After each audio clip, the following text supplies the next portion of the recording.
Today, I've authorized the military, the best military in the world, to hack China. We will steal the manufacturing design processes and share them with American Corporation.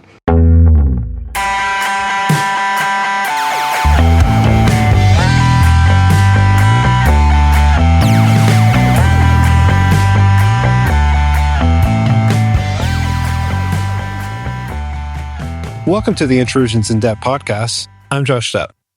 Throughout the Salt Typhoon episode, I had some additional thoughts that I edited out as I didn't feel like it had much to do with Salt Typhoon specifically, but wanted to lay the foundation for the model I'd built for Chinese tactics and operational APT actions in support of China's strategic goals. A model that I will admit probably isn't perfect, but it's close enough. I've read and listened to enough sources to trust it. In other words, this is supporting information I felt would be beneficial in trying to understand the bigger picture I was hinting at, but didn't fully explain as I was trying to keep the scope tighter to the group, Salt Typhoon. I'm going to attempt to lay out some of that here. Admittedly, I'm more comfortable with ones and zeros, laying out TTPs of an attack, and geopolitics, as well as large-scale strategic goals, are starting to get outside my circle of competence. There's more that's open to interpretation, and there's way better geopolitical content creators out there. I think many people tend to think of the actions that we're seeing from the various typhoon groups in a linear fashion. This happens because of this, and so on and so on. Kind of like a chain reaction. But like in the study of history, things are more complicated. It's more akin to a web, where one disturbance in the web has a ripple effect on other parts of the web. Some severe, some minor. The second and third order effects, if you will. And this makes describing something in a linear format, like an audio podcast, challenging. But let's go for it anyway. A rough way to think about which stage or cycle China is in is to imagine that China now is similar to the United States in the 1940s and 1950s. And manufacturing based, just scaled exponentially. With more people, more technology, and more systems design principles than the United States could have ever had back then. After World War II, the United States knew how to make things. Surging to meet the demands of the war effort taught principles of manufacturing systems, design, and efficiency. What made the United States a force to be reckoned with during World War II is what makes China something that keeps national security experts on their toes today. However, during the United States' economic rise, there was little competition. It was after World War II. Many people had seen loved ones go off and fight in the fields of Europe and Russia or the island-hopping brutal wars of the Pacific. There was more skin in the game, and the appetite for peer-to-peer war was low, globally. The United States had just dropped 2 nuclear weapons on Japan as well, and while everyone else was rushing to get the same capability. China, on the other hand, has to build economically and militarily at the same time while contending with internal and external challenges. Internal in that they want to censor and control the population, and externally in that they are under sanctions for various types of technology, as well as other things like climate change.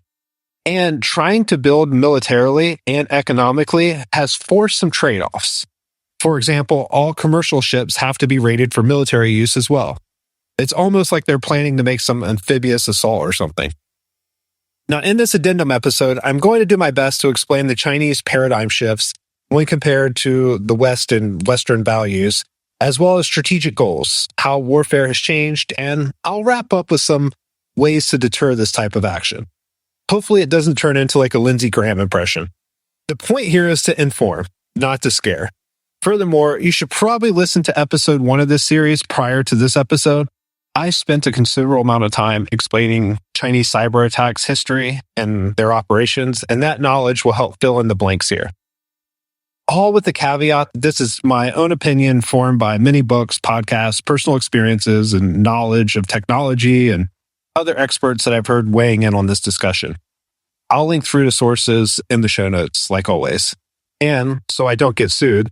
The information presented in this show is sourced from publicly available materials and does not contain any classified or proprietary content. The views and opinions expressed are those of the host and guests alone and do not reflect the official policy or position of their employers or any affiliated organizations. Enjoy the show. Perhaps one of the flaws of the human condition, that of which being a self-domesticated ape, is the tendency to look at life through your own lens while struggling to see the conditions in the arena for those who are participating. We've all seen it. A football player misses an easy catch, a kicker misses a crucial goal, a person carelessly merging across 3 lanes of traffic to get to an exit they're about to miss. And there's countless more examples you could think of in everyday life. However, where this condition appears the most is oftentimes when cultures or other groups of people are asked to put themselves in someone else's shoes, especially when they aren't given the history, values, tradition, and, culture of those they're being asked to have empathy for. Now, this is prominent in history and religion, religious differences.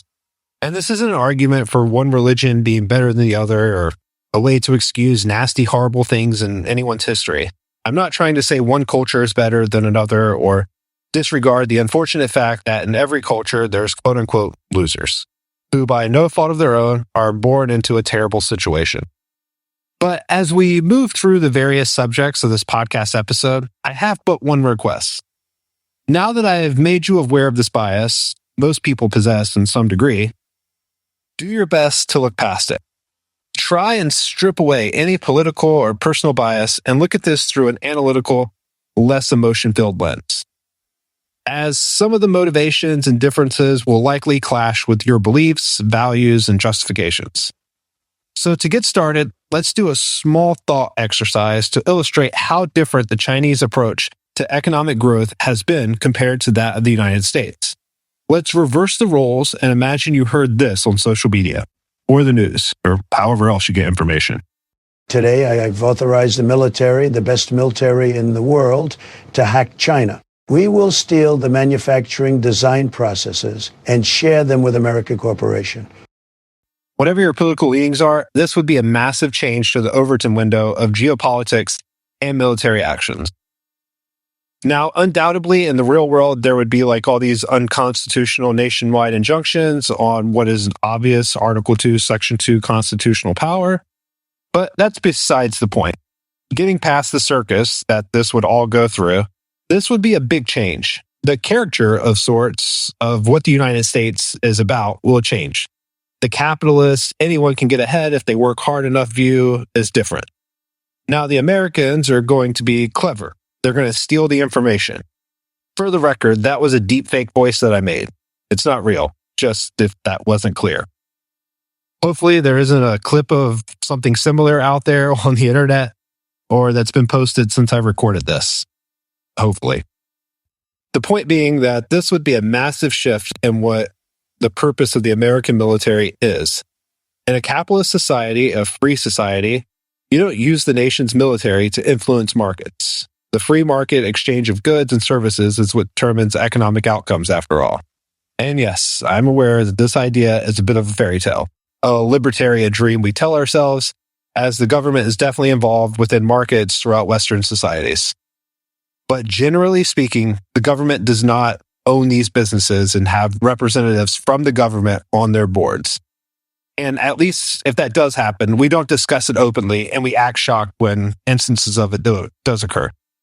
But this is exactly what China has been doing for nearly 2 decades, leveraging their cyber operators, keyboard commandos, to steal trade secrets and sensitive information to speed up the march towards their strategic goals, and using groups like Salt Typhoon to get there.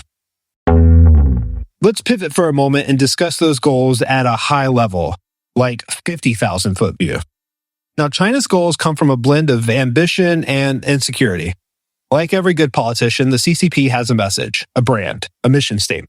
The nation's overarching strategic goal is to achieve what Xi Jinping calls the China Dream, or the rejuvenation of the Chinese nation. Something along those lines. I'm using translations. Now, this involves restoring China to what the CCP sees as its historical position of prominence, overcoming the quote-unquote century of humiliation. And CCP is the Communist Chinese Party, just if someone doesn't like acronyms. Now, this century of humiliation is roughly from 1839 to 1949, when China was subjugated by foreign powers. The China dream is becoming a prosperous, powerful, and respected global player. Ray Dalio's amazing book, The Changing World Order, has some charts and graphs that explain the influence the Chinese has had throughout history and discuss cycles of power in the past. My personal opinion is that there may be some embellishment of achievements and half-truths in some of these historical accounts, but when you're a nation as old as China, that stuff's probably bound to happen. Now, the target is often framed around a 2049 milestone. By 2049, which is the 100th anniversary of the People's Republic of China, China aims to be fully modernized, a socialist country, and leading as a world power, thus being economically prosperous, technologically advanced, militarily strong, and culturally influential. Now, China seeks economic prosperity and technological leadership, and to do this, they need to be self-reliant, innovative, and the dominant economy. Now, key aspects to do this include transitioning from a manufacturing-based economy to like a high-tech, innovation-driven one, as outlined in initiatives in the Made in China 2025 doctrine. Now, this includes leadership in areas like artificial intelligence, which I'm going to circle back on, quantum computing, semiconductors, and renewable energy, which I think it's kind of funny to have the words renewable energy and artificial intelligence in kind of the same doctrine, but we'll go with it. And that's just a dig at the great AI race. The sustainability pledges have kind of fell by the wayside as everyone scrambles to find power for their superclusters and GPUs.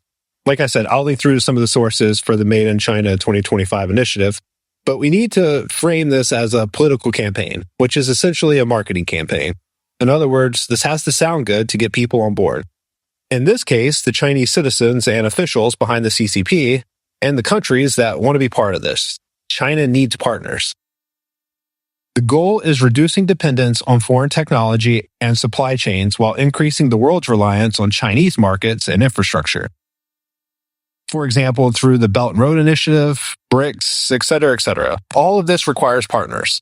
And if you aren't sure what BRICS and the Belt and Road Initiative is, I'll touch base on that a little bit later in the episode. Additionally, they seek some achievements along the lines of quote-unquote common prosperity, with goals of reducing inequality, alleviating poverty, and boosting domestic consumption to sustain the economic growth that they desire. All of this falls in the same line of communication. Now, in order to be an economic powerhouse, you need to be a military power as well. And all of that is downstream of being a technological leader. Now, to do this, China aims to develop, quote-unquote, a world-class military by 2050, capable of defending its interests and asserting control over its periphery. That's a fancy word for edge of their interest, or edge of their territory.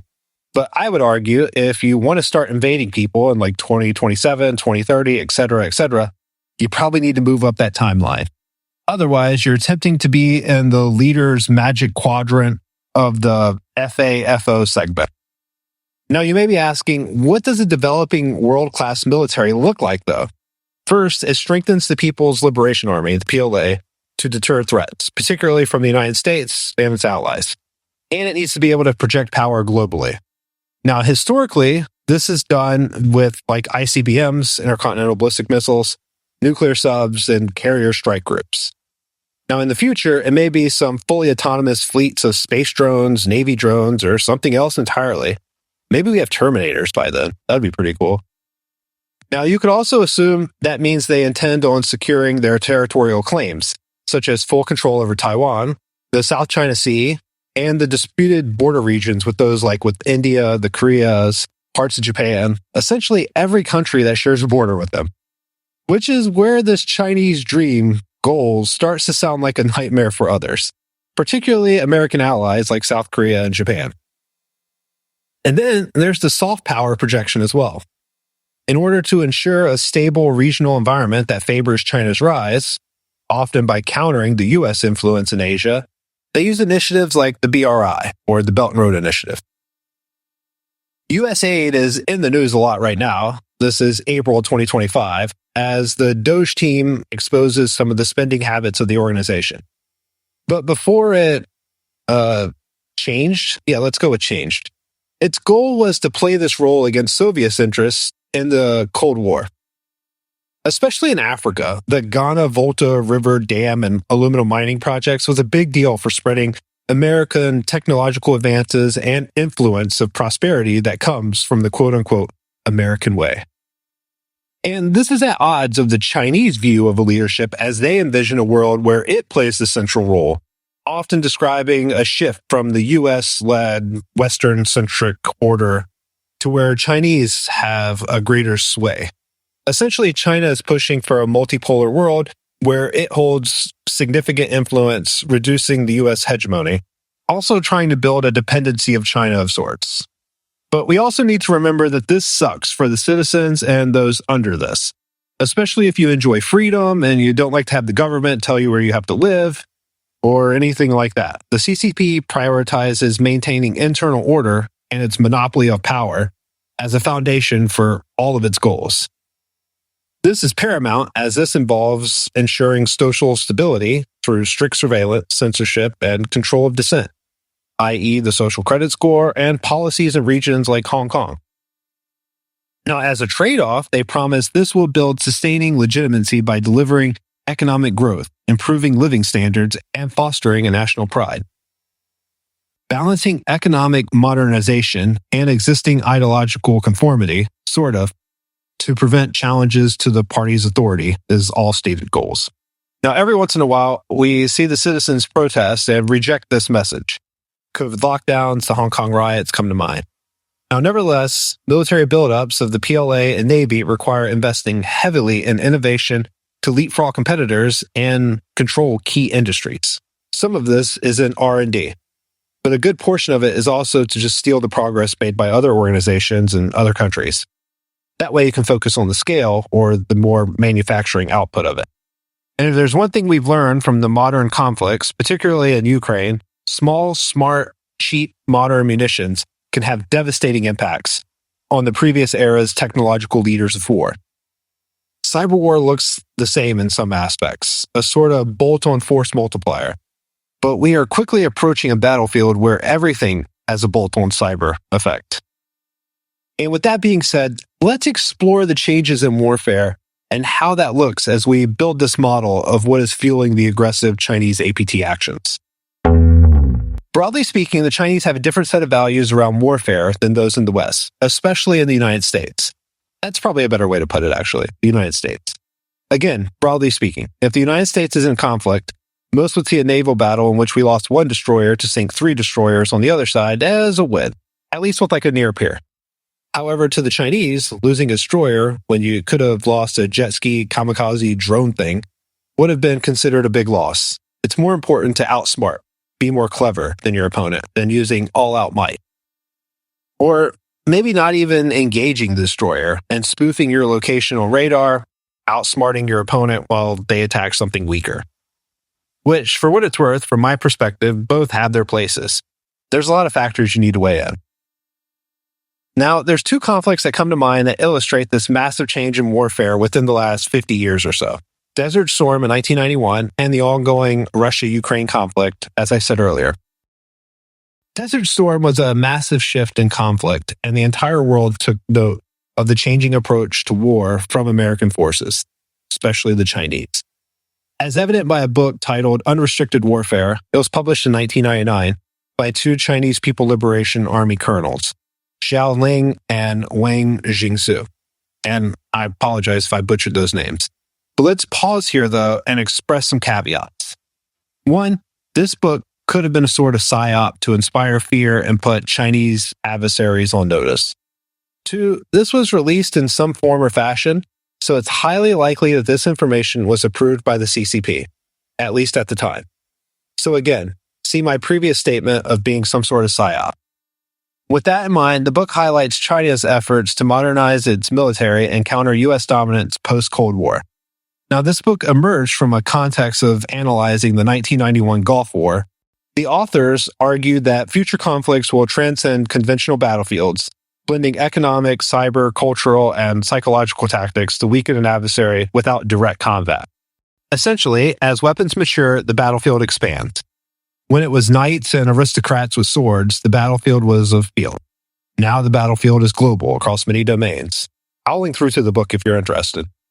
Admittedly, it's a bit obscure and can be a difficult read as it's a translation. But the point I want to use from the text is that the concept of unrestricted war, or quote-unquote war without limits. This strategy advocates for using a wide array of means, both military and particularly non-military, to target an adversary's vulnerabilities across various domains. The idea is to wage war that transcends traditional boundaries and limitations, recognizing that a weaker or inferior military power can still defeat a stronger one by attacking its economy, civil institutions, government structures, and belief systems. For instance, one example highlighted in the 1999 book, yes, I'm emphasizing that, was the reliance of American consumers on low-priced goods manufactured in China by low-wage workers. This is presented as a vulnerability in the American labor market that can be exploited to create dissatisfaction, or targeting the economy by manipulating currency exchange rates, restricting markets to American goods while dumping Chinese products below cost in the US, and using trade policies to create trade imbalances. And as anyone who's ever played StarCraft or any other real-time strategy game likely knows, your economy feeds the military. You could also read about the World War II war effort if you wanted to take like a more boomer approach, I guess. The authors also suggest using propaganda in American media while restricting American media access to China as a form of media warfare. I think we can all agree that that goal is to manipulate what the people see and hear and influence public opinion. It was 1999 when this was written again. Again, I want to emphasize that. But you can imagine how a social media app could be very beneficial to this type of attack. This book also expresses a type of conflict called financial warfare, where markets are manipulated as a way to influence public opinion. You could get real conspiratorial in this thinking. And just to be clear, I'm not saying this is happening. I'm just giving hypotheticals. But think of crashing stocks associated with a billionaire that's currently closely aligned with the President of the United States. A President of the United States that has openly said their administration plans to ramp up efforts to decouple from China and, well, just be hostile to China in general. Now, I'm not saying this is what's happening, but like I said, this vulnerability tactic was owned 26 years ago. Now, all of this broadly contributes to the psychological effects of the population, psychological warfare, which is also highlighted in the book, involving the spreading of rumors to intimidate the enemy and break their will. This is what the Americans did in the Gulf War, particularly through the media. Media as a weapon of sorts. So what does this look like? Well, American fighters and bombers taking off in front of some war correspondent talking about the total number of munitions dropped, which is obviously a government-supplied talking point. Now, to an adversary without an air force, or a very strong one, that starts to put doubts in your head. Then those doubts grow as you start seeing images of the F-117 Nighthawk, a plane that was responsible for destroying Iraqi command and control infrastructure and air defenses. With its odd black shape and weird angles, it looks like an alien starship rather than a fighter. A piece of technology no one's seen. Then you hear the accounts of how it didn't show up on radar while it was destroying the air defenses overnight, paving the way for the big bombers to, well, come in and make things crappy for those on the ground. Well, this was a blueprint of sorts that others have taken notice of. With both conventional media, CNBC, MSNBC, Fox News, and unconventional media, Telegram channels, social media videos of violence, or hype videos of drone attacks. Then there's a critique of American military thinking. The authors observed that the American military thinking, even after the Gulf War, largely remains focused on traditional military domains and high-tech weaponry, while neglecting defenses in other domains. For example, critical infrastructure, which, going back to Salt Typhoon, and probably more fitting Bolt Typhoon's actions, seem to make sense. But we've also seen the paradigm shift in battlefield weaponry in the more modern Ukraine-Russian conflict. Undoubtedly, the effectiveness of small, cheap, smart weapons against technologically advanced weapons is kind of norm-shattering. A $100 FPV drone with a grenade or some improvised explosive taking out a group of enemy soldiers in a personnel transport or wounding a tank is a good trade-off. This concept illustrates that modern warfare relies on the ability to produce, manufacture, and sustain. And this, in my opinion, seems odd, since I would imagine that the West learned this in the 1940s with World War II. The Liberty ships, built to transport supplies across the U-boat-filled Atlantic Ocean, exploited this quantity approach. With a build time of 42 days, these cheap boats simply outnumbered what the Germans could attack. The most famous example was the SS Robert E. Peary. It was completed in just 4 days and 15.5 hours, a new record, an entire ship completed in less than a week. Now, this is when American consumerism had a sort of national identity. Buy American to support the war effort. Ration your purchases to conserve materials for the war effort. It had a much more total war feeling as the population was ready to sacrifice for a just cause. Which admittedly, today doesn't feel the same way. And plus, it's not easy to see which company is domestic. Back to these changes in warfare, though. Having a big manufacturing base is part of the equation. The other is having a technological advantage or near peer technological equivalency. You need to be close. In the modern world, one of those areas is in artificial intelligence, AI. It's 2025 after all, so we have to talk about AI in every piece of media that's ever produced. On a serious note, though, artificial intelligence is a force multiplier for many efforts. Many nations believe that they can harness the superpower usefulness of the technology faster. They will be the next real superpower. But let's explore that a bit. Now, here in April of 2025, the great AI race is alive and roaring ahead. If you're listening to this in the future and there was a huge economic crash similar to like the dot-com bubble, then maybe the great AI race has come and gone by the time you listen to this. However, going back to my mental model of how I think China and the role of these aggressive cyber actors fall together, I often think about post-war America's mentality and aspects of the Cold War with the USSR, especially the space race. During the space race, both nations were striving to put a man on the moon. The Soviets had their advantages, which I would argue was mostly their tolerance of risk and relaxation of safety standards, whereas the Americans mainly had more resources and they were willing to throw it at it. If we would have had like an interconnected network or computers, surely Microsoft would have had like a Salt Blizzard instead of a Salt Typhoon for that time. The Soviets had to use more human resources to steal information back then, though. Fast forward to current year, and some things have changed. In America, the smartest people no longer work for the government, instead opting to make more money commercially, developing these models and tools. Even in China, this appears to be the case as well, at least partially. But some things are the same.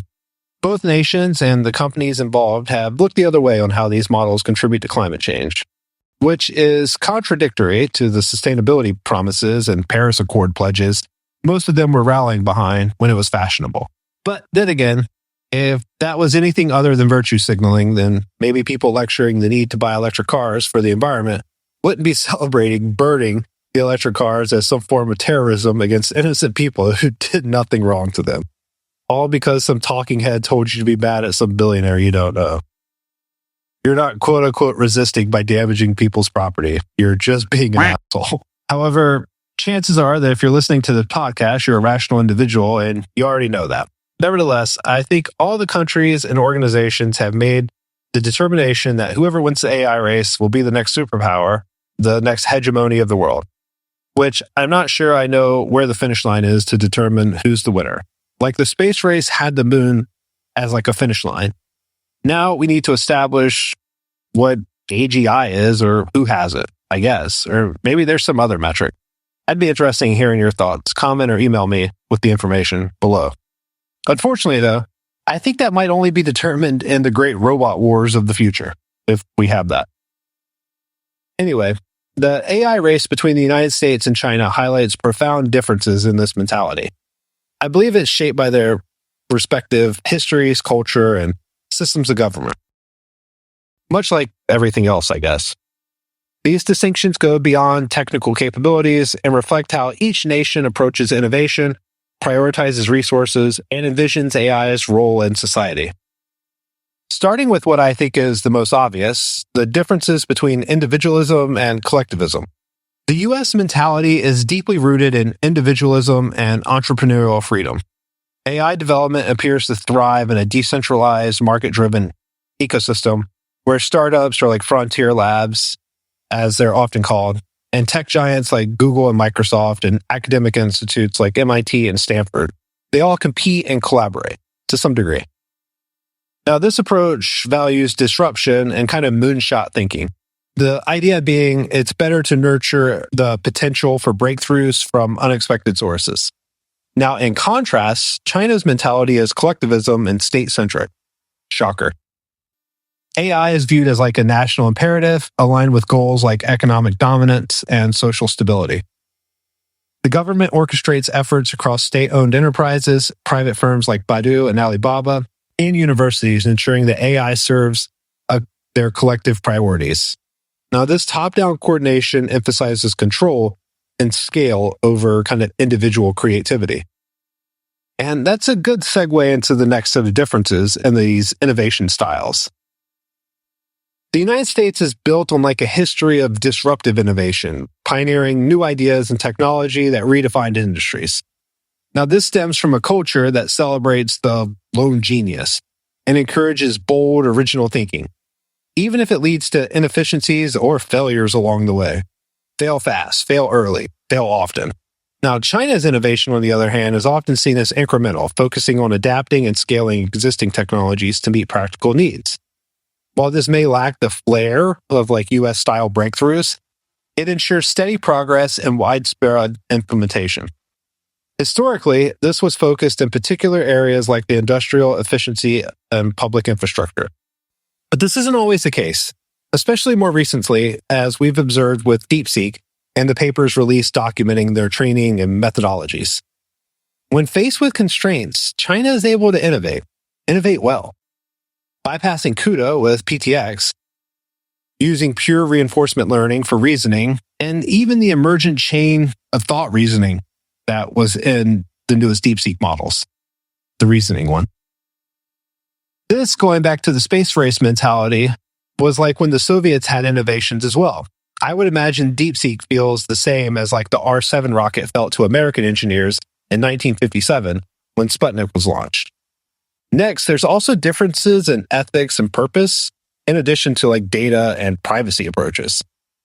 As we saw in some of the President Biden executive orders on AI towards the end of the administration, and as a general sentiment with lawsuits like those involving New York Times, there's debate around transparency, bias, copyrights, and people's privacy in general. The need to balance progress against values typically described as democratic. On the other hand, China's mentality from a non-Chinese citizen appears to prioritize utility over privacy. With fewer restrictions and a vast population, the government and companies can access massive data sets to train AI systems. This data advantage is a cornerstone of China's AI strategy, enabling rapid advances in applications like facial recognition and surveillance. There's also that super creepy Chinese database discovered like 6 or 7 years ago of women, where their ages, names, addresses, and this dystopian breed ready field was there, which to my American ears, all of that sounds like a dystopian nightmare disguised as a utopia to communists. China also has a more pragmatic outlook on growth and the responsibilities of artificial intelligence to their vast population. I think it has something to do with like the productivity of their workforce and the decreasing workforce advantage. Starting with the workforce advantage, the reason US-based manufacturing and a lot of Western companies went to China is because of the less regulation coupled with lower labor costs. Over time, those wages to the quote-unquote cheap labor have needed to increase. Higher standards of living, productivity gains, et cetera, have seen the advantage decrease over time. It's still there, but it's not as large. Turns out people want to live better, make more money, and have more things the harder they work and acquire skills. Then there's also the differences in productivity between the United States and China per worker, which is hard to measure as we have to use metrics that aren't precise and are from like 2019. I kind of hate using GDP as an economics undergrad because the way we measure it and many other Bureau of Labor statistics are kind of stupid, but let's entertain it as I think it will be the most digestible. And I'm about to do math on a podcast, so the next 2 to 3 minutes is probably going to be a train wreck. But looking at the United States first, the GDP is $20.52 trillion in international dollars. That's just a unit of measure for our purposes here. Now, with an employment of 158.81 million workers, the average hours worked per year is 1,779 hours. So to get a total hours worked, you would take the 158.81 million times the 1,779 hours, and that equates to 282.5 billion hours for our purposes. So the GDP per hour worked is 2052 trillion divided by 282.5 billion, which equals 72.65 international dollars per hour.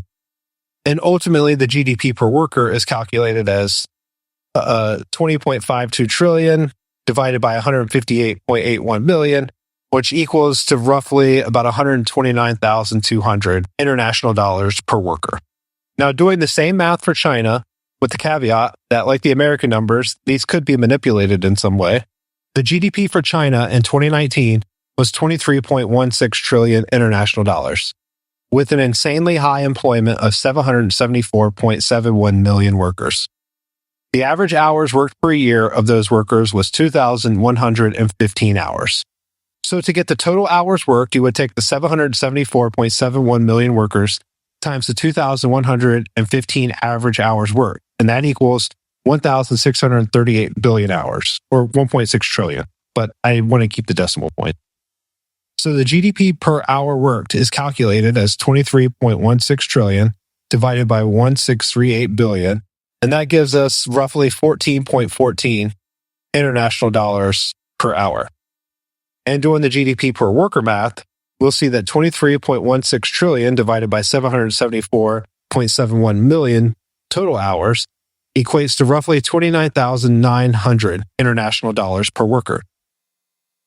So if you missed all of that, let me summarize it. Using the 2019 data and the flawed metrics of GDP and these Chinese numbers, we can still get an idea of what is happening. U.S. workers are significantly more productive, generating 72.65 international dollars per hour compared to the $14.4 per hour for Chinese worker. That's a little over 5 times. Per worker, U.S. output is $129,200 versus $29,900 for China, roughly 4 times higher. This is why I think the mentality around AI is different from East to West. East sees this as a way to increase that $14 to something closer to like 35, 50, or 70. Then multiply that times 700 million people, and you get the picture. Whereas in the West, those high-paid workers are concerned with AI taking their jobs, as they're paid well in comparison for their increased productivity. Which, for all the hype around replacing workers with AI, I don't think it's going to happen super fast. In the United States, we don't have the electricity or the compute for that to scale. Environmental lawyers and lobbyists are going to slow down the electricity. Reliance on Taiwan and scaling up the fabs will slow down the compute part. And to be clear, I'm not saying everyone is paid well for their productivity here in the United States, and that wages haven't been stagnant. Just when comparing the two, it's probably better to be a Western worker compared to a Chinese worker. And that is one of the ways that Salt Typhoon and groups like Salt Typhoon fit into the equation.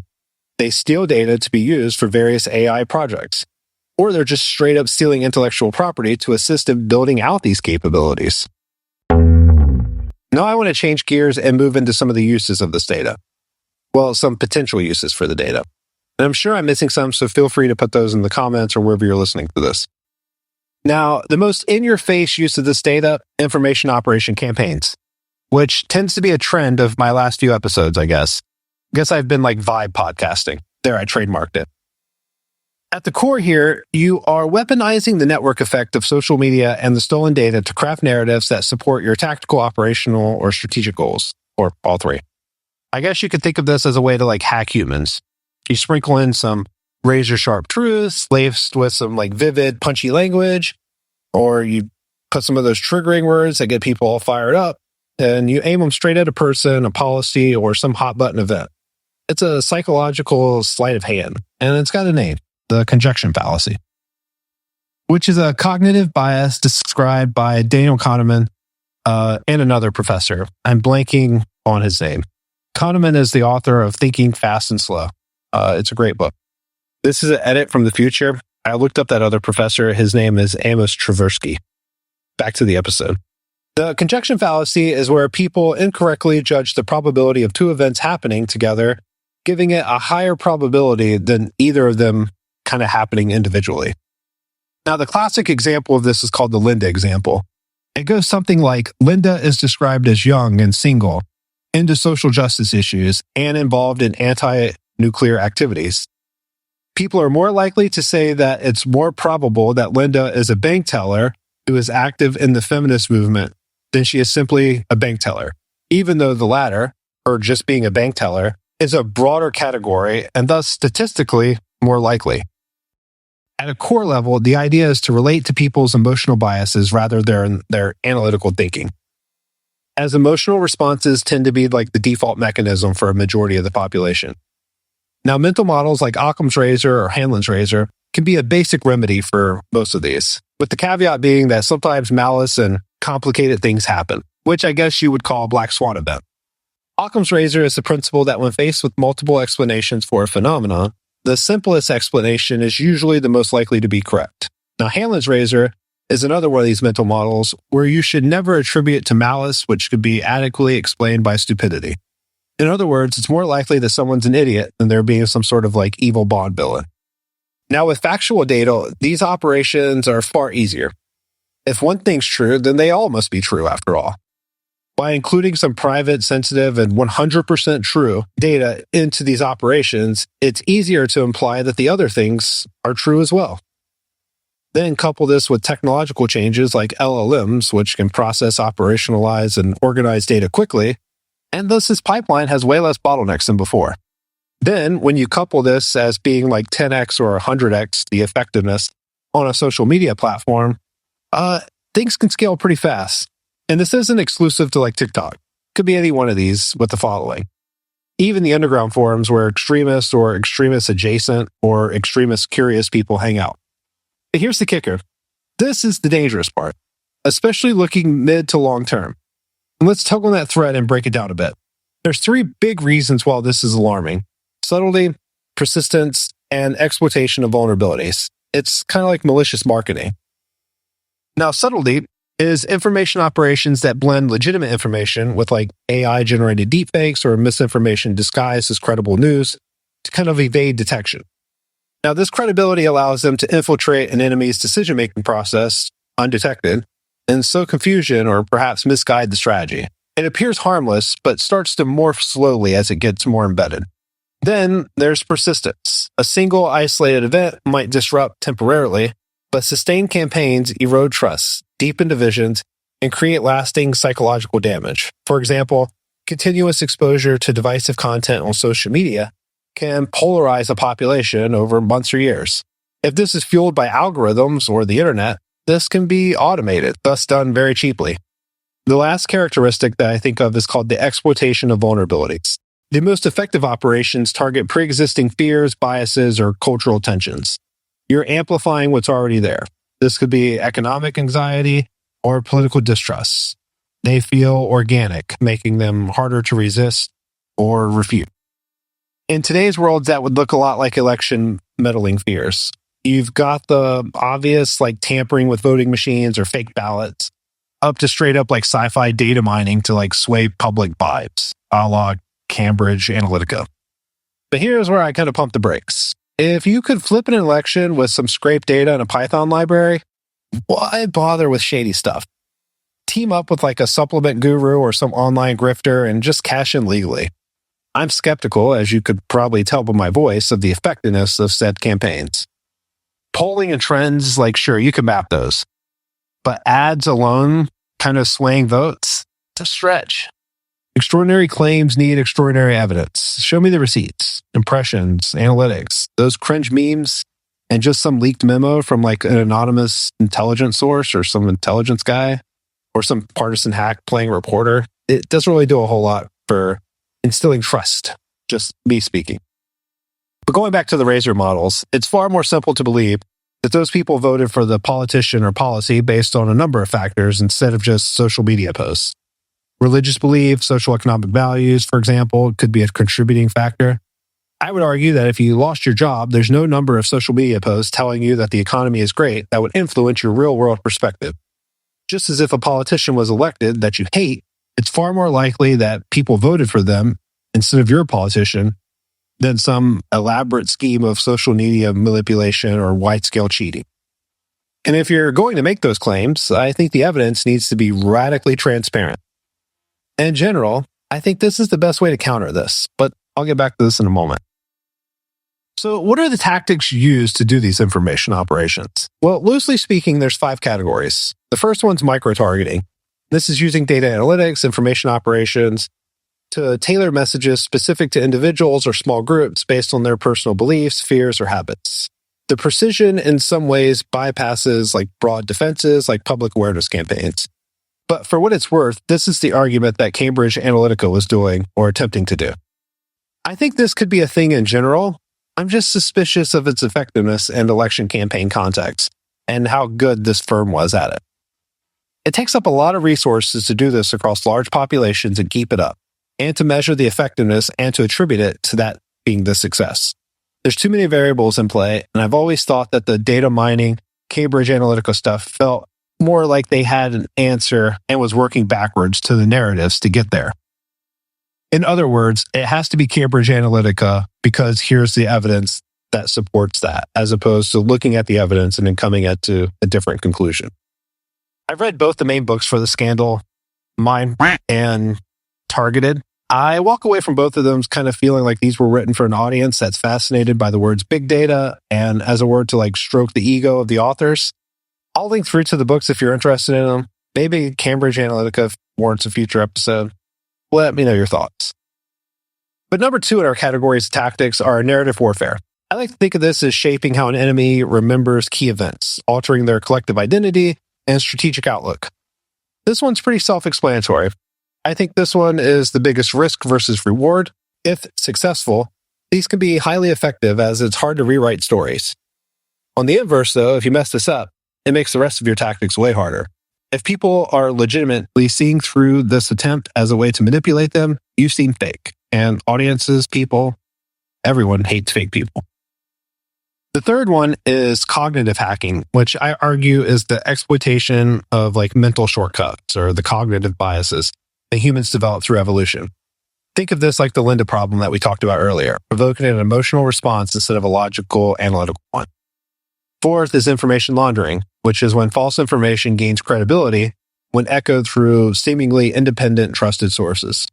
And in a country with freedom of speech and sponsored news and sponsored political campaigns across social media and where the news is editorialized like that of the United States, this is a hot mess. You really have to do your homework to get to the bottom of something or have a few trusted sources. And the last one I call meta-IO. And that's because I like to be hip and use the word meta. This is described as attacking the information environment itself, undermining trust in media institutions, or even the enemy's own intelligence. If you have people, stakeholders, everyone questioning everything, it's hard to communicate. It's hard to organize. And this can be a tactic. When everything is doubted, chaos reigns, amplifying the impact of other operations by leaving the enemy populace or the military, whoever, unsure of what's even real. These are dangerous as these tactics don't just deceive, they fundamentally disrupt the enemy's ability to perceive and respond to reality accordingly. They are redefining truths. And when the population is under attack and they can't trust the intel, it makes the situation more chaotic. Now let's look through to some of the other use cases, though. In addition to propagandizing and disinformation campaigns, one could easily see how this stolen information in the hands of like a government, like the CCP, could be used for good old-fashioned human intelligence. Human, as the cool kids would say. Now, the most obvious use case for this is to coerce individuals after you have compromising information on them, using the data as leverage to like threaten legal actions or public exposure. You could do this to politicians, celebrities, almost anyone with varying results, obviously. Now, along those same lines, this could help with recruitment of informants or collaborators as well. Finding Western communists who are sympathetic to the Chinese victim narrative, at minimum, they may be useful for spreading your propaganda. But on the other hand, they could be in a position of power and corrupt enough to just be incentivized to get on Team Beijing. Having their texts, call records, and or possibly being lawfully intercepted would assist in all of this. And like I've said a few times already, having large language models at their disposal will undoubtedly increase this information pipeline. Feed all this information to a model and ask for a list of people who talk about China or Beijing or something along those lines. And just to be sure, you would ask it a few times, go back and forth, double check the sources. If they are sympathetic, amplify their reach on TikTok and send some Chinese honeypot to them with like a duffel bag of money.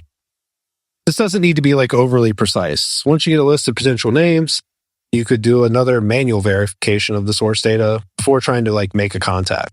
On the other hand, you could target adversaries in China too. They're critical of Beijing, shadow ban on TikTok.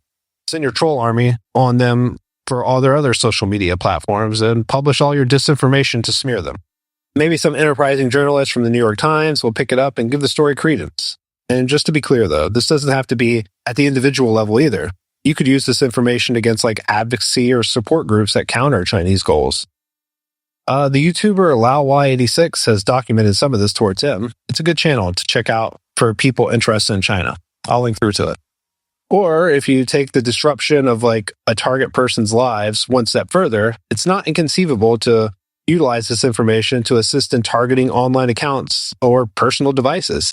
I mean, you would likely need screenshots of like recovery codes or artifacts along those lines, but people keep photos of all kinds of things. Or you could just straight up fish them the old-fashioned way.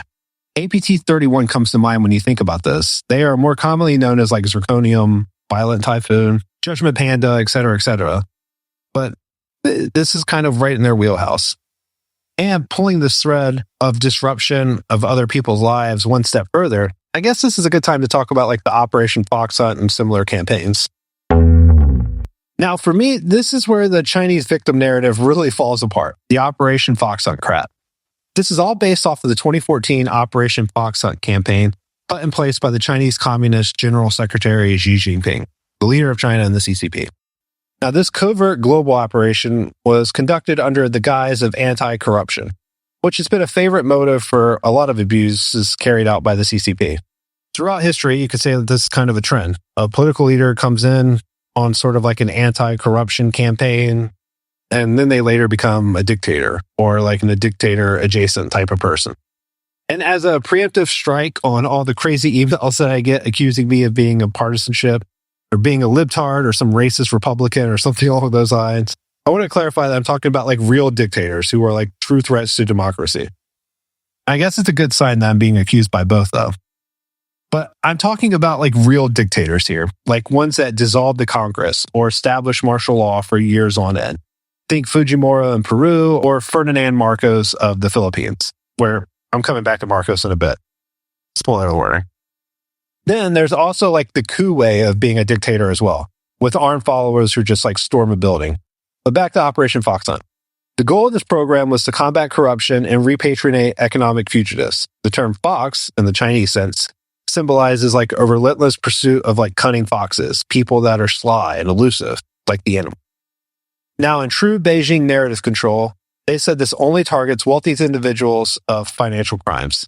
But as anyone who has ever studied anything that quote-unquote targets wealthy individuals, eventually you run out of rich people and you need to target almost wealthy people, then almost wealthy people, until finally it just applies to everyone. See the income tax here in the United States. And like other political campaigns of justice, the people who lead these Operation Fox Hunts, well, there always needs to be criminals. Otherwise, there's no longer a need for a task force to combat the corruption. If you solve it, you're kind of out of a job. Now, critics of Operation Fox Hunt said that this was a tool for political repression, often targeting dissidents and activists against the CCP, because that's what authoritarians do. Surveillance, coercion, kidnapping are just some of like the alleged methods used by the CCP to get these targets. Now, I think this is where programs like the Belt and Road Initiative come in too. For example, if some dissident of the CCP escaped to a country and that country had huge loans to the CCP for infrastructure, it's not a stretch to imagine the CCP simply putting financial pressure on that nation or relieving some of the loan if they arrest or expedite them. It gets around that touchy subject of violating sovereignty and human rights. Now, on the other hand, if the Chinese dissidents were lucky enough to make it to the United States, this is where it gets exponentially more difficult. For about a decade now, since 2015 under President Obama, The action has been publicly highlighted and condemned. Beyond the public warnings and strong words, the United States has set up support mechanisms and even went as far as arresting individuals acting on behalf of Beijing. The FBI arrested 5 people and charged 8 total with conspiring to act as illegal agents for the People's Republic of China and engaging in interstate and international stalking. This case involved like a 3-year plot to intimidate a New York resident into returning to China, going as far as bringing like their elderly father to the United States to coerce him. Assistant Attorney General John Demers emphasized that these charges flipped the script, stating that the hunters had become the hunted, signaling a strong U.S. intent to hold perpetrators accountable. Now, I am admittedly not the biggest fan of stalking charges, as I think there could be a way to abuse someone's freedom. But this one feels justified, or what it's worth coming from a podcaster. Now, in July of 2011, a superseding indictment expanded this effort, charging 9 individuals, including a Chinese prosecutor, Tu Lan, for orchestrating harassment campaigns against U.S. residents. Now, Tu Lan was a prosecutor from China. I've seen some kind of assume that she was like a U.S. prosecutor acting on behalf of the PRC, sort of, I guess, like the episode The Americans, but for the Chinese and current day, not the Cold War with the Soviets. I don't know. Great show. I enjoyed it. But on that same note, I wouldn't be surprised if there was like U.S. prosecutors sent to China, either by culture or nationality, or just being straight up corrupt. We've seen willing participants for espionage recently with like the U.S. soldiers from Joint Base Lewis McChord and in Oregon. So it's not hard to imagine if it was stretched further. Now, another significant case against fox hunting recently unfolded in March, a few weeks before I recorded this, when Zhejiang An, and sorry to all my Chinese listeners who cringed when I butchered that name, who An was a New York businessman and was sentenced to 20 months in prison for acting as an illegal PRC agent. Mr. An had harassed a U.S. resident and his family from 2017 to 2020, relaying threats from the PRC officials to coerce repatriation. This sentence was also accompanied by a $5 million financial penalty. Now, I don't think these arrests stop these actions, but it's a step in the right direction. Make this painful both in reputation and financially, to a degree. $5 million is kind of a drop in the bucket for like the CCP, but amplifying these norm-shattering actions and exposing them as being anti-democratic, anti-Western is a good way to kind of dissect the poor victim China narrative. We aren't really in the deterrent section of this episode yet, but for what it's worth, I think the United States should set up some like special asylum program or witness protection-esque programs for defectors who want an American life, but have skills we don't really have in the United States. Oh, you're good at manufacturing, system design, automation, architecture in China, making $60,000 a year. We'll double that, and you can live in a house in Texas or Ohio or any other state. Oh, you're an iSoon contractor who hates life in China and the low pay you get? Come be a self-pompous red teamer on LinkedIn here in America and get paid like the rest of them do. Obviously, there are security risks, and I'm not saying we should put these individuals in like the NSA or CIA or Boeing or Lockheed Martin or something right off the bat. But utilizing this talent for Team America is a net win. Once again, monitoring to ensure they aren't sympathetic to China or just doing spying. And this isn't unheard of. The U.S. has accepted defectors from the Soviet Union in the past, and even more recently, the North Koreans, with or without skills in demand. Now, bringing Salt Typhoon into the picture, the stolen data from these victims could be a game changer and incentive against the earlier stated mission of asylum defectors. If you can't rely on the United States to secure your new identity, well, that all but guarantees hostilities in some form. And most people don't wake up and choose violence after all.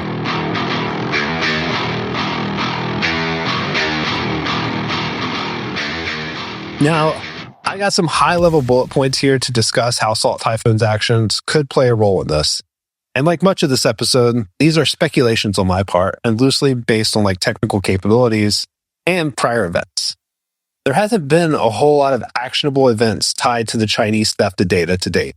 OPM, Equifax, etc., etc. The most obvious use is gathering intelligence on targets for fox hunting, like their calls, their locations. Taking that one step further, you could disrupt their personal lives as well with this information, intercept SMS and multi-factor authentication tokens, mess with online banking accounts, identity theft stuff, or I don't know, you could just mess up their Netflix algorithm. You could also use that information for coercion campaigns, which is a favorite tactic of these operators. There are also like the disinformation and propaganda angle that I've beaten to death at this point, but you could use it to embarrass like the fox hunting targets or get attention from the local government to investigate those people. Maybe you can get the country to deport them back to China. Now, the support groups and advocacy programs could also fall victim to all of the above if the information gathered had information about them. I mean, some of this gets really nefarious or like borderline conspiratorial. But the last use case I want to pivot into is how Salt Typhoon's actions lean into their like soft power projections worldwide. Let's do that now. Hey everyone. If you're enjoying this episode, I'd love for you to join the conversation over at IntrusionsInDepth.com. Sign up for my mailing list, and there you'll get exclusive updates and insights straight into your inbox. And while you're there, I could use your help to grow. Tell a friend, a coworker, anyone who would vibe with this podcast. Word of mouth is how we thrive, so let's make it happen. China has an ambitious and complex soft power strategy. It seeks to reshape their global perceptions, position itself as like a cultural leader and the economic benefactor and diplomatic partner of doing so. Similar to how like Americans and Soviets battled over spreading their ideals via soft power. Nowadays, it's the Chinese and Americans doing so. China's soft power strategy primarily targets Africa and South America, emerging markets. But they also exert power in parts of Asia as well. But when you have a really complex and ambitious strategy like China does, things can get kind of difficult and making sure like all the different vectors kind of play nice. For instance, in the South China Sea, China will exert hard power through their military bullying other nations in their own economic water zones. Then they'll turn around and fund scholarships to Chinese universities and build projects like light rails or open these Confucius institutes. And this is a common trend, as you'll hear through this section. And China uses groups like Salt Typhoon behind the scenes to kind of ensure and check up on these investments. And I think we can go back to Salt Typhoon's victimology from the Trend Micro reporting and put some of this together. Trend Micro, tracking the group under Earth Estuaries, has attributed the group to compromise of 20 organizations in the following countries: Afghanistan, Brazil, India, Indonesia, Malaysia, Pakistan, the Philippines, South Africa, Taiwan, Thailand, United States, and Vietnam. Now, some of these targets are obvious strategic goals of the CCP, and they make sense to target for state-sponsored espionage. Taiwan, computer chip manufacturer, one China nation, possible target for impending attacks. I think everyone kind of knows why China will target Taiwan. United States, world superpower, geopolitical power, China's core adversary, also kind of clear. Now, Brazil seems a little odd, considering Brazil is a member of the BRICS nations, with China, Brazil, especially under Lula, has really become more comfortable and has shared goals with China. For example, the joint calls for President Putin and President Zelensky to negotiate a peace deal with mediation from China and Brazil together. Once again, this is kind of China trying to be like a leader on the world stage as well. South Africa, also a BRICS nation, is an odd choice in targets as well. India, also a BRICS nation, but then again, there are like the conflicts of the map lines and territory. So while they may have a desire to share the same currency, they don't have a desire to kind of give up territory in doing so. There's been numerous military stick fights between the two over the years when their borders in the mountains.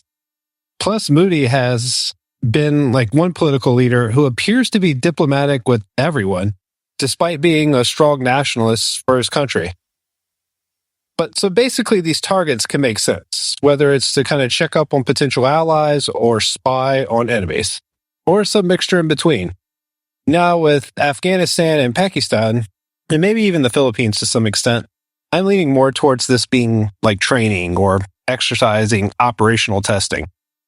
Those networks may be sort of test grounds for the MSS tactics and techniques, a way to iron out procedures to be used on more hardened targets.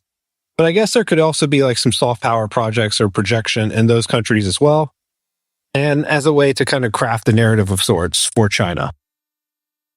But let's take a step back and define soft power. Soft power is a country's ability to influence others through attraction and persuasion rather than coercion or force. It was coined by political scientist Joseph Nye in the late 1980s, and it relies on a nation's cultural appeal, political values, and foreign policies to shape global preferences and behaviors.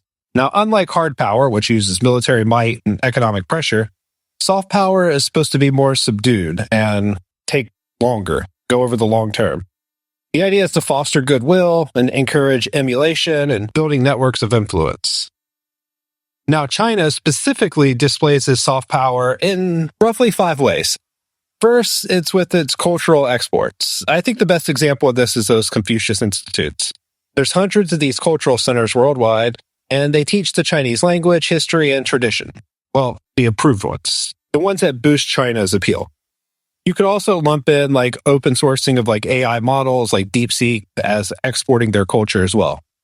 However, both of those projects, both the Confucius Institute and the DeepSeek AI models, face criticism for potential propaganda and censorship.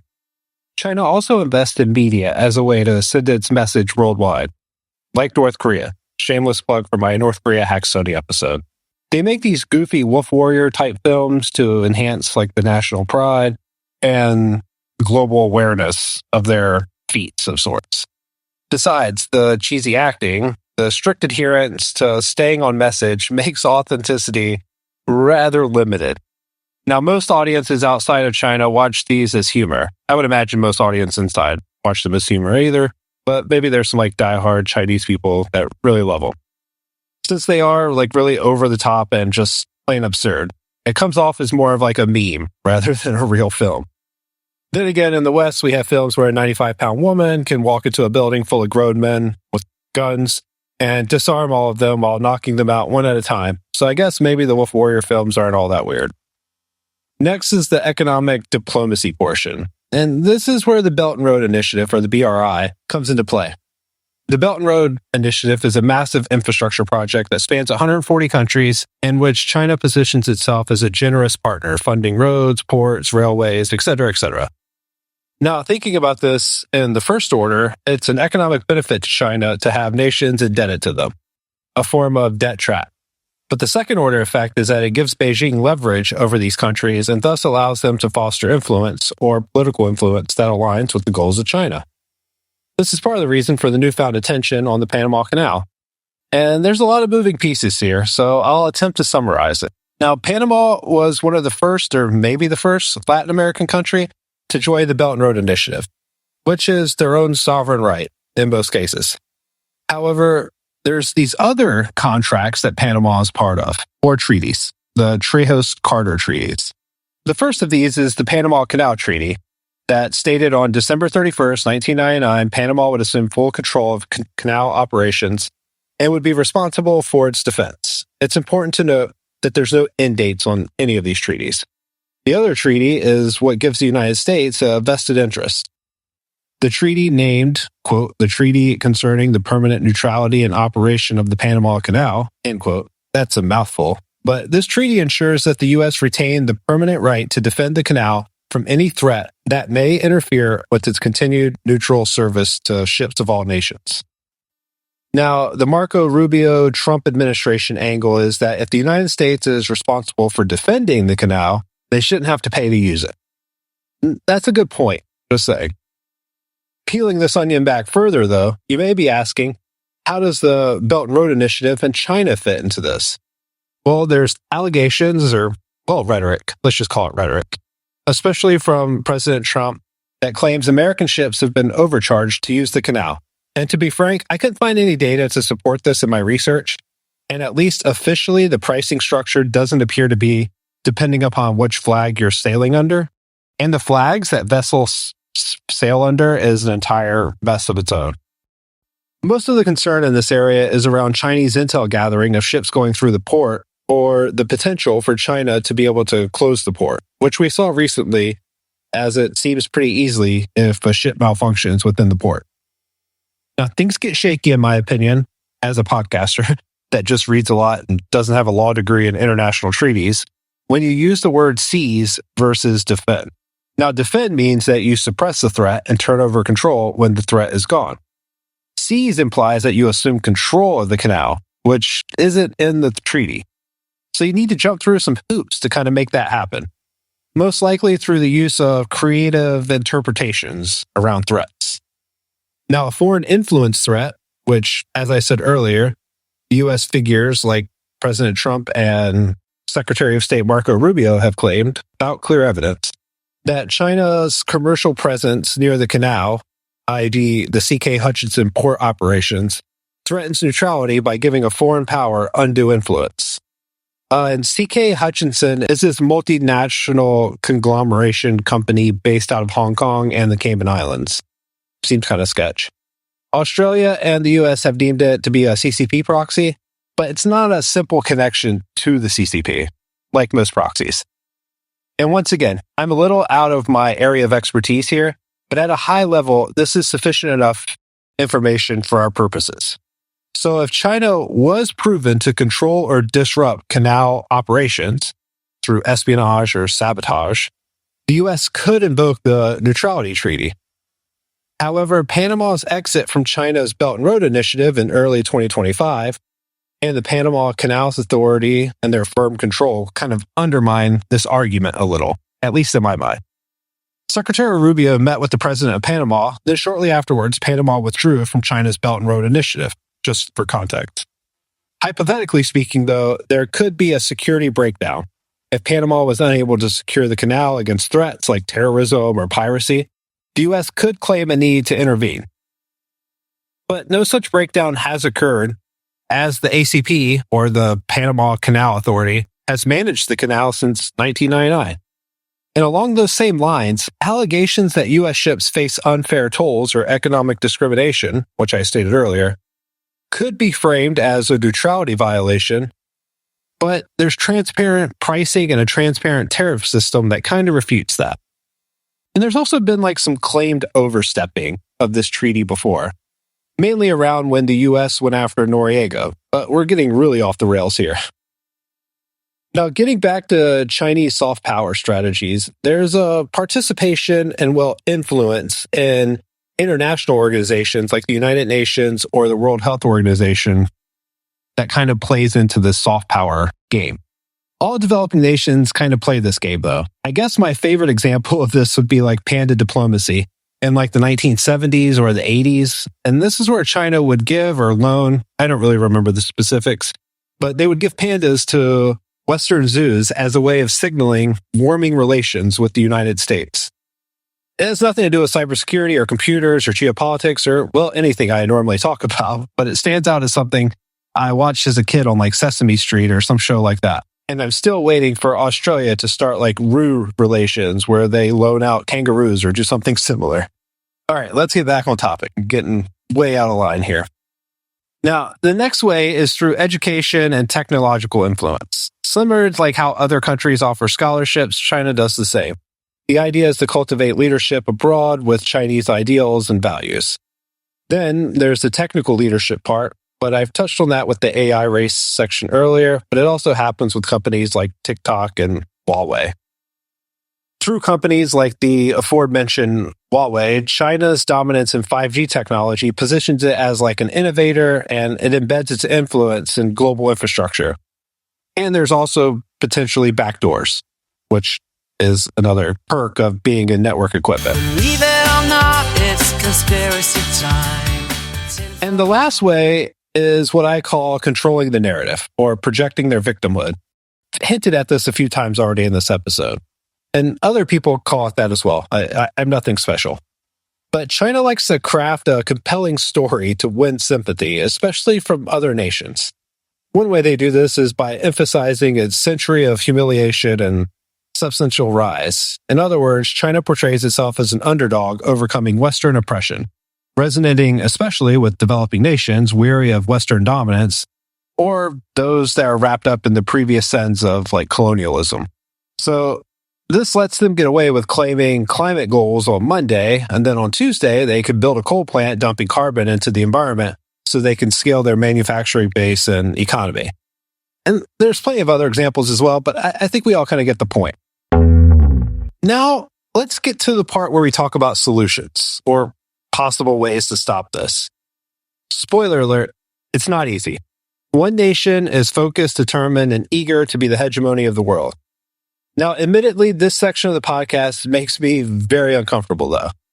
First of all, I'm not in a position to know all of the facts or what's going on, to be honest. I'm a nobody on a podcast, so that makes sense. I'm just a weirdo that thinks reading threat reports and malware analysis and books on cyber attacks is the ideal way to spend a quiet Sunday morning. Second, I don't like wars and people dying, or the suffering from civilians and soldiers alike.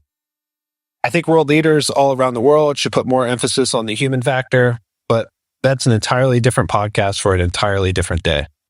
In short, I want people to thrive, be the best versions of themselves for the human race, to accomplish things outside of killing millions of young men and women and pointless conflicts because old leaders who have never seen the horrors of war have some conflict between them. And while we're at it, let's do something besides creating highly addictive apps that waste people's time. But that's another episode as well. My goal here is to educate and entertain people, not escalate or push hate. There's plenty of that in the world already today. Even my haters or detractors or people that get mad at me for silly reasons, I sincerely hope they live their best lives. So with that being said, some of the next section may come off as a bit hawkish, and I'll do my best in trying to stress the context and nuance of the situation. But please give me a little bit of grace as I attempt to explain myself. So with all of that out of the way, let's talk about how we stop this kind of attack or attacks like this. Well, in an oversimplified explanation, you need to do it broadly in two ways. First, you build defenses to the point where this can't happen. Sorry, I chuckled a little bit, as that probably gave away my thoughts on this. And second, you need to deter the Chinese or whoever else is doing it from attacking. You need to impose some type of cost on them, make them pay. In the real world, it's a mixture of both of these solutions. But as easy as that sounds, the execution is extremely difficult. Starting with the bolstering defenses point. If the adversary just can't get in, that stops them. Which sounds easy when you write it on a sheet of paper or as a guideline or as a rule or even a law. But in practice, it's stupidly difficult. Especially when you're talking about nation states with their capabilities of Russia and China. Oh, and North Korea. Those DPRK attackers put in work. They also don't have the internal deterrence mechanisms that we have in the West. But I'm getting a little ahead of myself. The point is that humans make mistakes when writing software. Also, CIOs and business leaders in general have a difficult job with competing forces against them. In order to facilitate a profitable business, they have to be able to introduce new services, applications, equipment, etc., to their networks in an effort to optimize their employee base. With this, though, you introduce edge devices like Fortinet that have silly bugs and get you owned. And all of these edge devices or virtual solutions have some silly bugs in them at one point. Citrix, Palo Alto, Cisco. But do you know who is really good at finding these bugs? The Chinese. So good that in 2021, China passed a regulation or law prohibiting disclosure. It's roughly translated to the regulations on the management of network product security vulnerabilities, or something like that. I'll link through to some of the information on it. But here's a breakdown of the key elements of this law that relates to vulnerability disclosure.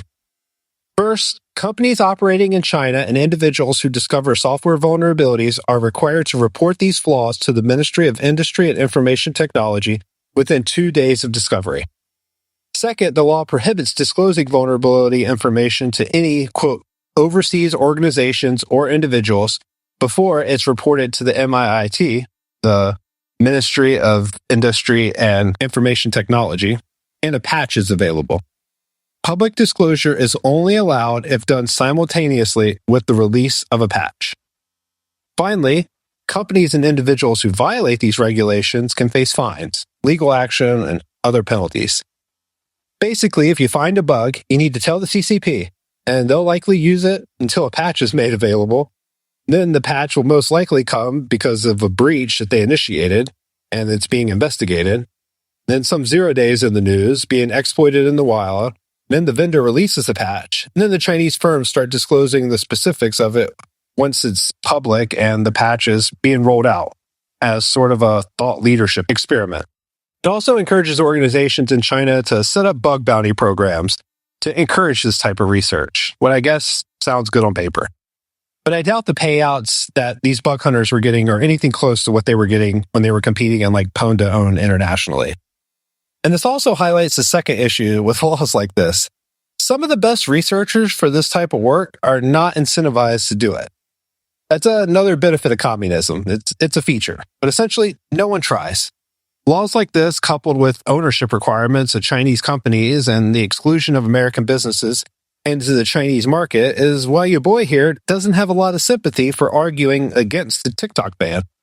It's weird that Western countries will wrap themselves around poles to argue freedom principles to an authoritarian government to operate in a free society while not doing the same or the inverse. Let's argue those same principles for the Chinese society if it's so great. It's like people complain only to those who will listen to them. Anyway, as a preemptive measure, if you're listening to this in the future, this could all be a moot point, as it hasn't been determined yet if we are or are not going to ban TikTok here in America at the time of this recording. So going back to my original point on defenses, the fact of the matter is that no company has the resources to defend against a well-funded attacker like a nation state. I know, I harp on this as an excuse for silly bugs, but even the best organizations fall victim to these attacks. Microsoft has had its issues with the Chinese and Russian attackers recently. Even Google, who I consider one of, if not the best security-minded organizations on the planet, has had issues in the past. And I'm not saying they're like Fort Knox or anything else. I'm just saying for the user base and the amount of products that they have, there's very little security issues that come from something that Google put out. And I think there's a lot to say about that. But let's say you live in the future and AI has delivered the perfect code. It's written in Rust and it's bug-proof. Well, for a nation state, that's not really a big deal. Let's just pay a broke developer for access. Let's get our spy in on like an H-1B visa and steal the source code that way. Let's send armed men to their houses and just beat them with phone books until they give up their passwords. Okay, that's getting a little extreme. But the point is that there's always going to be a way in. But as I talked about in my Lapsus episode, 5.1, shameless plug, there's consequences for going after these orgs if you are in an extradition-friendly Western country. Or probably if you vacation to one as well, and the government hates you enough. I don't know if this happens, but it's not hard to imagine some CIA operatives or some international jump-out boys grabbing you on a Thai beach if you make the right people mad enough. And that brings up deterrence. In Western countries, it's not a good idea to attack those countries. In the United States, but other nations as well, they have the Computer Fraud and Abuse Act, or something equivalent, CFAA. And CFAA violations are typically met with real jail time, sometimes more than like assault or even murder, which is bonkers. When Lapsus went YOLOing through Microsoft's environment, the next day they got an FBI wanted poster with rewards put on them. Even in the United States, other countries have their state actors oftenly indicted, but they have protection from the host country. The United States has infamously posted pictures of the Sandworm team and posted their names and pictures all over the place. But I doubt the Kremlin is lining up those dudes and getting ready to put them on a plane to Washington anytime soon. Salt Typhoon's attacks have garnered sanctions on individuals and corporations as well. Plus, as we saw in the iSoon leaks, I'll link to them, not everyone pays their spooks or attackers the same. In the West, people with these skill sets to attack these large organizations are paid very well and thus have real consequences for going to jail. Why give up a six-figure job, a nice house, time with your family, to pwn a company for the lulz? Or even steal highly secret defense contractor secrets. Then you get hemmed up again when you're trying to peddle those stolen secrets to another nation. Like, what's the use of doing so? You catch a CFAA charge, spying, potentially treason, and, I mean, really, it takes a lot to kind of want to catch those charges. Plus, you've all but eliminated your ability to get a job in the industry going forward. Those days of getting a job with the FBI or someone like that because you hacked them is few and far between. I would not count on that as a way to get your foot in the door. However, if you're in China, Russia, Iran, North Korea, some African and Latin American countries, you're not exposed to those laws. So the level of deterrence obviously isn't there. And as we've seen, at least publicly, the United States hasn't really given China a reason to stop attacks like those from Salt Typhoon. I'm going to get real Sun Tzu here for a second, but in battles or skirmishes, whatever you want to call it, you do things to gauge your enemy's response. To this point, the United States hasn't sent a message back to China as a way to say, hey, you've crossed the line. That's too far. Besides, like I said, some sanctions on a person and some corporation. And I'm not saying that you launch nuclear weapons or anything like that. You don't need to fly bombers over their airspace or Soleimani, some poor dude in China, to send a message. You could do it economically with tariffs or maybe with laws that ban TikTok. Set up deals with Russia as a part of the Ukrainian ceasefire, thus driving a wedge between the relationship between Beijing and Moscow. I don't really know. Just there's other ways to punish them besides with your military. And I'll leave that up to the government and people who can actually do it. Obviously, people are arguing that TikTok has some sort of constitutional protection and the courts will sort all that out. But ultimately, the name of the game in defense is making the attackers pay. Impose costs. Shout out to Andrew Thompson, Impose Costs on X. Good follow. Anyway, the Chinese economy is generally regarded as being in a tough spot right now, especially in the macro. Adding tariffs, maybe a blow to TikTok, and maybe enough motivation for them to pull back on some of that aggression. And to be clear, I don't know if it is, but it could be a place to start. So to the Chinese, at least publicly again, there hasn't really been a consequence for owning these telecommunication companies or the US Treasury, for example. Oh, and please do not bring up that China telecom ban. That weak New York Times article from David Sanger about the banning of Chinese telecom has very little to do with Salt Typhoon, contrary to the article's title. I'll link through to it, but you could probably skip it. It's garbage. The FCC started revoking license for them in 2020 for national security reasons. It's just taken forever to get rid of them because of regulations and courts, etc., which is stupid, as foreign licenses, like visas, in my opinion, should be able to be revoked at the will of the sovereign. American license, I think, needs to be like some due process and scrutiny, as they have American protections. But I'm not overly sympathetic to the argument for foreign license on American networks. It doesn't stop other nations from restricting American interest in their own country in favor of their domestic goals. I mean, that's pretty evident, especially with like the Google and Apple stuff in China. And lastly, this deterrence is a job for the government. You don't want Google or someone hackbacking as retaliation and starting World War III. The government will be the ones fighting World War III, so the message needs to come from them. At least in my opinion, that's kind of their job, for whatever that's worth. Another possibility is to attack some cultural norms of the Chinese society. There's an element of like saving face in Chinese culture, and particularly around the CCP. Almost every government in the world doesn't want to be seen as an embarrassment or look like a bunch of idiots, but in strict authoritarian regimes, it matters more. North Korea, China, Iran, the United Kingdom, all of these countries have strict censorship laws around online communications, encryption, and privacy. So there is an argument where a United States Salt Typhoon-esque actor could be effective, essentially publicly embarrassing the CCP with a high-profile attack that they couldn't control the narrative on. On one hand, this could be a deterrence to the group. On the other hand, this plan is riddled with downsides. The most obvious is cyber warfare escalation, leading to like a hot war. The targeting of critical infrastructure by both sides isn't going to be tolerated for very long. The societal and psychological effects are going to be too great for them to tolerate it. Widespread panic, emotions, chaos, especially if it spreads to like food production or hospitals, like where people actually start dying. And then there's like the ethical and legal issues. Obviously, attacking another sovereign's network is frowned upon. And you would have to know that the information operation aspect of this would be massive. Any person on TikTok with a negative view of the United States and their actions would be promoted to the top of the feed in no time. Then there's also the tendency for these types of operations to have scope creep and the legality of said scope creep. What if Americans get rounded up in some of these attacks? What if some of the targets being attacked have American shareholders to some level? Next, this comes at like a high resourcing cost to the United States. Simply put, any marginal increase in activities required comes at a cost.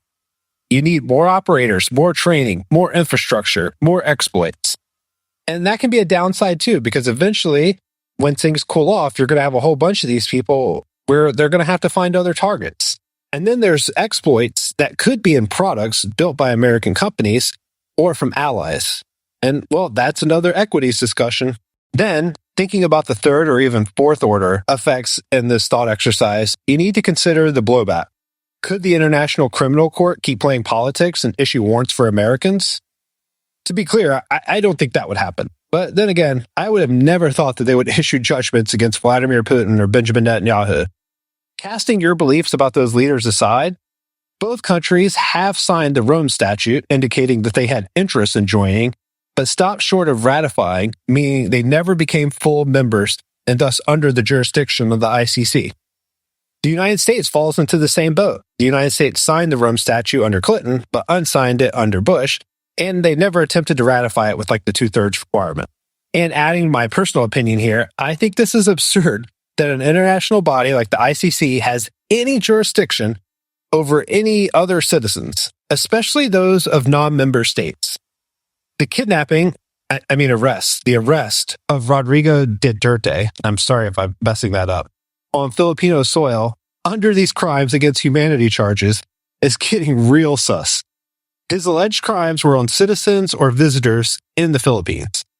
As the leader of the Philippines, let the Philippines arrest, prosecute, or carry out justice. Or if he killed some citizens from a different nation, let them issue that. And there's some political fallout between Duterte and Marcos factions of the government in the Philippines. I'm not really an expert of like the Filipino government system. Just read up on this. But Marcos in this case is Ferdinand Marcos Jr., the son of Ferdinand Marcos Sr., the same guy that suspended the Constitution, who had his own fair share of extrajudicial killings and crimes against humanity, as the ICC would put it. I told you we were coming back to that guy. Along with the normal despot stuff of siphoning off millions or even billions from the treasury to enrich his friends and families and other cronies. So even giving the ICC any ammunition to virtue signal or play politics could make things exponentially worse between nations, even those not party to the conflict or not party to the ICC in general. Now, countries like Mexico, Canada, Japan, Italy, Australia, South Korea, and a bunch more are members of the ICC. And the enforcement mechanism for these ICC rulings is weak. Essentially, they rely on member states to make the arrests, usually in coordination with Interpol. Now, let's bring this back to our example. Does anyone think that members of those countries I listed are going to attempt to arrest President Donald Trump or President Xi Jinping if they make a diplomatic visit? Well, that's an insane amount of blowback where the international courts could make things a lot worse for everyone. This would force the hand of those member nations that probably signed up thinking this was a good thing to potentially try to arrest the president of the free world or the president of the second largest country or third largest country in the world. Obviously, they have Secret Service, they have militaries that are massive, and things are going to get real nasty, real ugly if someone did try to be a hero. So at this point, I think the appetite for this type of escalation isn't there, and is it worth it? At least to a point where it publicly hurts the CCP. This isn't advocating for dropping operations or anything like that, just continuing to do them in more covert ways. Let's make it clear to the CCP that things are happening via back channels. In the current atmosphere with tariffs, sanctions, and other hostilities, escalation needs to be measured and thoughtful with a clear objective in mind. On that same note, you need to remember that both parties have a say in how they respond. As I've said throughout this episode, China isn't just rolling over and taking these hostile actions. They appear to have adopted some of the Western tactics.